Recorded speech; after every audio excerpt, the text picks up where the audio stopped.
Most people call me Terrell. That's what I prefer. I'm an artist now. Okay. Since I think we switch over from time to time, but I've been working in textiles since '97, and I come from the fashion industry really. And most of my background comes from of course, my parents. My grandmother, who crocheted doilies.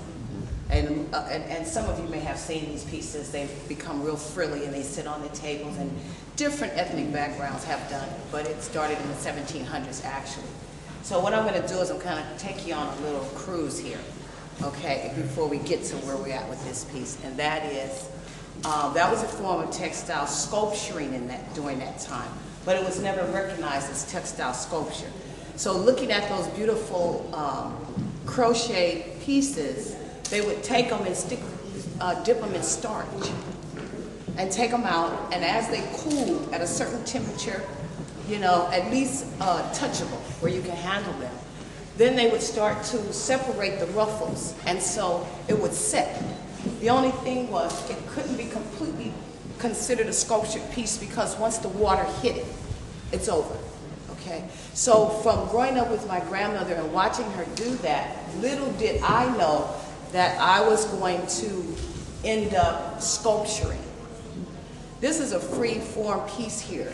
It's 2 sheets of 100% cotton, and I paint in acrylic on top, you know, layers and layers of acrylic. And so what I'm saying, what my work is saying, it's not so much really a historical thing as we're moving on. That's what my work is saying. When you start tracking textile art, we can go right in the beginning that actually got me to where I am. And that's where we start in quilting or clothing and then painting on fabric. And so what I'm saying in my work is I'm a textile painter and sculptress. Okay, and I designed this piece because I'm thinking more of cathedral style art. I want my art to hang from the ceilings. I want different, you know, shaped objects to float in the ceiling. I want to come off the walls. You know, and I do work on the walls. That's not it, but because I think I have just a little bit of edge with acrylic and fabric, that's where it's starting to take me. So basically this is what my work is about. You know, cottons, I work in silk, I work in linen, any fabric that's out there, I pretty much can sculpture it into a fine piece of art. Okay, so each one of these pieces, all of this is 100% cotton. Everything you see on this piece, from the artwork that hangs off, and that part of it, I added those pieces because it's like you're really on a piece of canvas. You know, I'm feeling canvas, but I'm feeling the freedom of not having any balance, because when it's flat, it's just, you know, it's limp. It has its own limp kind of a character to it. And so I started adding the different rings and all the different pieces that are on here, basically because I come from the fashion industry.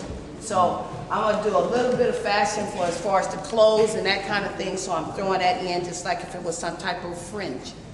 You know, and so I'm incorporating that into the house. Not that it hasn't been done before, but I'm taking that, you know, that's the route I want to take with my art, because, I mean, when you look at the sofas and you look at the end tables, and you look at all the different many materials that are being used, I can take any number of those materials and create a column that's like 8 feet tall.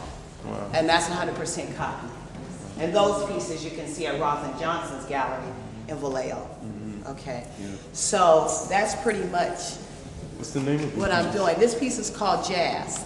Jazz. All yes, right. And I called it Jazz because I was going to be at the Jazz Festival. Well, we were there at the Jazz Festival, and I couldn't think of something colorful, something that, you know. So when I finished this, believe it, that was not the name that I had planned to give it. That was the name it gave itself. Right. Okay, so.